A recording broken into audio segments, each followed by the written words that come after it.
9वें अध्याय में राजविद्या राजयोग का वर्णन है। क्षिप्रम भवति धर्मात्मा सस्वत् शांतिम निगच्छति कौन्ते प्रतिजानेहि न मे भक्ता प्रणश्यति। भगवान कहते हैं कि मैं गीता के माध्यम से एक ऐसा जीवन का सूत्र दे रहा हूं जिससे मेरी भक्ति करने वाले व्यक्ति के बहुत सारी परेशानियां सहज में हल हो जाएगी और जिस शांति के लिए वो भटकते रहता है वो शाश्वत शांति उसको प्राप्त हो जाएगी। बशर्ते वो गीता को मेरी वाणी मान करके श्रद्धा पूर्वक उसका श्रवण कर ले और सुनने के बाद अपने जीवन में उन बातों को उतार ले। क्षिप्रम भवति धर्मात्मा, उसे बहुत ज्यादा कुछ करने की जरूरत नहीं रहती।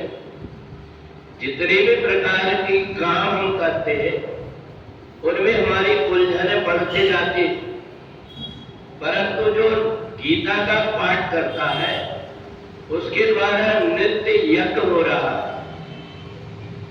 अगर कोई व्यक्ति अग्नि जला करके उसमें आहुति डालता है तो उससे दूसरों को परेशानी हो सकती है, उसमें अशुद्धियां हो सकती है, उसमें कोई जीव जंतु की हिंसा हो सकती है। परंतु गीता का एक ऐसा सूत्र है, इस सूत्र को व्यक्ति अगर श्रद्धा पूर्वक सुन लेता है तो उसके अंतःकरण पवित्र हो जाता है।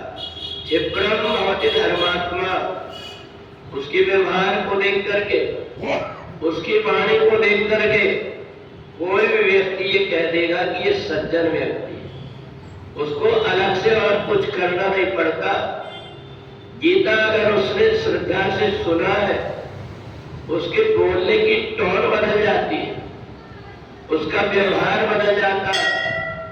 जिस बात से मेरे को कष्ट होता है दूसरों को भी कष्ट होता होगा, ऐसा मान करके जो व्यक्ति अपने कर्म को करने लगता है कि जीवन का बहुत बड़ा सूत्र है। और भगवान ने एक बात और कहा,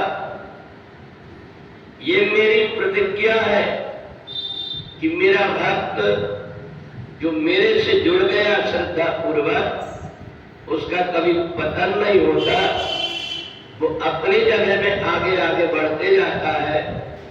तो इसलिए ऐसा मान करके जो 9वें अध्याय में भगवान ने जो सूत्र दिया, अपने जीवन को सीधा सहज सरल बना लो, अपनी भाषा सुधार लो और अपने व्यवहार के माध्यम से तुम दूसरों का हृदय जीतने की कोशिश करो।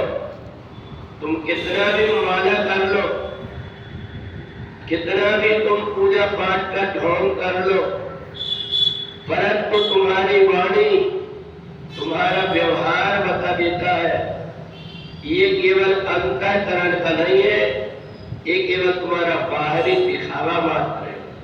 और इसलिए जो व्यक्ति गीता के सूत्र को अपने जीवन में उतार लेता है उसे और कुछ करने की आवश्यकता नहीं होती।